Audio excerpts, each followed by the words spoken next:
崔宇植金多美魔女 CP 再度合作，破镜重圆梗让人磕疯了。上次见面还是把哥哥狠狠拍进墙里，这次变身相爱相杀的欢喜冤家。女主妍秀是高冷学霸，一直稳坐学校第一的位置，而男主崔雄是个呆萌学渣，两个截然不同的人却成为了朝夕相处的同桌。这都是因为一部记录全校第一和倒数第一生活的纪录片。互相不对付的两人第一件事就是画条38线。妍秀看着崔雄琳琅满目的学具，满是不屑，想着不愧是差生文具多。崔雄也对课上不断提问，打断他睡觉的妍秀十分不满。妍秀回忆两人的第一次相遇是在图书馆，他发现借书榜上自己的名字竟然排在第2，而第一竟是排名倒数第一的崔雄。妍秀只觉得他是个怪胎，不想和他产生更多交集。而崔雄的回忆里，两人的第一次相遇是在入学典礼上，妍秀作为优秀新生上台演讲，因为他走路的步伐太像要去打架的公鸡，所以忍不住多看了一眼。两人都对对方没有一个好印象。食堂里，崔雄本想缓和一下两人的关系，却不小心的把食物弄到了妍秀的袖子上。看着妍秀的死亡凝视，崔雄赶忙道歉。妍秀淡然的查了查袖子，然后拿起一包番茄酱喷了崔雄一身。两人之间的仇恨可能在上一世就结下了。操场上，妍秀拿崔雄当作人肉盾牌，甚至直接扳过他的脑袋来躲避攻击。但崔雄也不是那么好摆布的，他轻轻一蹲，球结结实实的打在了妍秀头上。本就互相不对付的两人彻底结下了梁子。打打闹闹中时间也过得很快，为期1个月的拍摄也迎来了尾声。两个欢喜冤家到最后还在互相看不顺眼。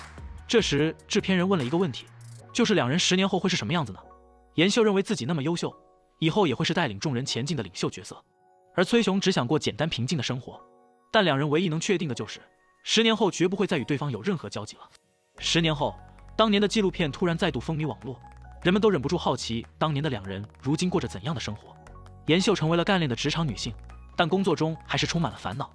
毒舌上司直接否决了她策划的方案，刚想要提出备选方案也被打断。而当妍秀说出一个名字时，上司突然有了兴趣，而那个人就是最近很火的画家。他独树一帜的风格，十分擅长画建筑物，如果能邀请到他在现场作画，新项目精品店一定会人满为患。上司很满意这个提案，但听说这名画家一直很神秘，从来没有公开露面过。妍秀只能硬着头皮承诺一定会找到他。命运就是如此的奇妙，那个只想要过平淡生活的崔雄却成为了知名的大画家，就连人气爱豆 NJ 也高价收藏了他的画作。但他一直低调地隐藏了自己的身份，只静静地沉浸在绘画中。崔雄父母开了很多家饭店，而他的发小志雄也成为了一名 PD。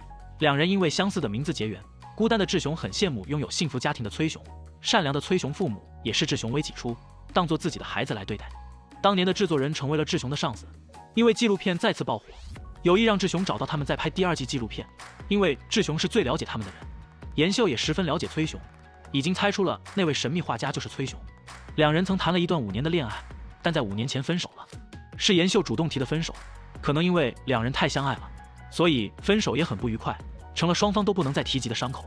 但迫于这次的提案，妍秀还是无奈地找到了崔雄。崔雄打开门，转身直接跑进了屋内，拿出喷壶喷了妍秀一脸。金多美与崔宇植猫猫狗狗的甜蜜爱情，科学家们欢迎点赞留言，下集我们不见不散。